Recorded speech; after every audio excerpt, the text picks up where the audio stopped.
میرے محترم بھائیوں، جنت میں لے جانے والے اذکار میں سے، جنت میں لے جانے والے وظائف میں سے ایک وظیفہ جس کو سورۃ الملک کہا جاتا ہے، جو 29ویں پارے کے شروع میں آتی ہے۔ اللہ کے رسول صلی اللہ علیہ وسلم نے فرمایا کہ جو بندہ سورۃ ملک کو حفظ کرتا ہے، سورۃ ملک کو یاد کرتا ہے، سورۃ ملک کو پڑھتا ہے، تو یہ سورۃ ملک اس بندے کو جنت میں لے کر جائے گی۔ درجن سے زیادہ احادیث سورۃ ملک کی فضیلت میں ہے، لیکن کم سے کم 7 احادیث ایسی ہیں کہ جس کو ماہر فن نے صحیح قرار دیا ہے،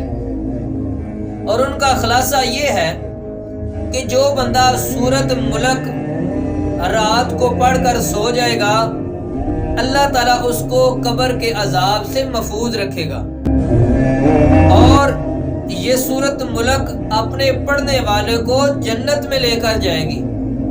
اور سیدنا انس رضی اللہ تعالی عنہ روایت کرتے ہیں کہ رسول اللہ صلی اللہ علیہ وسلم نے فرمایا، سورۃ من القرآن ما هي الا 30 آیۃ خاصمت عن صاحبها حتى ادخلته الجنۃ وهي تبارک۔ حضرت انس فرماتے ہیں کہ رسول اللہ صلی اللہ علیہ وسلم نے فرمایا، قرآن پاک کی ایک ایسی صورت ہے، اس کی صرف 30 آیات ہیں، اور اس کو پڑھنے والے کے متعلق جھگڑا کرے گی یہاں تک کہ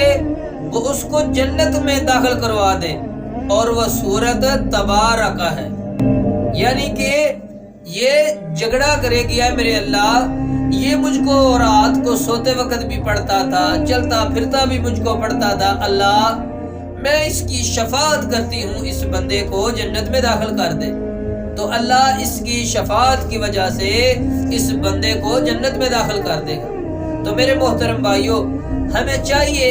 کہ ہم اپنے بچوں کو سورۃ ملک یاد کروائیں، انہیں بتائیں کہ بچوں رات کو سوتے وقت پڑھنی ہے، اس کے ترجمے پر غور کریں، اس کے معنی مفاہیم پر غور کریں، اس کو پڑھتے رہیں۔ یہ سورۃ ملک ایسا وظیفہ، ایسا اذکار ہے، ایسی آیتیں ہیں 30 کہ جو اپنے پڑھنے والے کو جنت میں لے کر جائے گی۔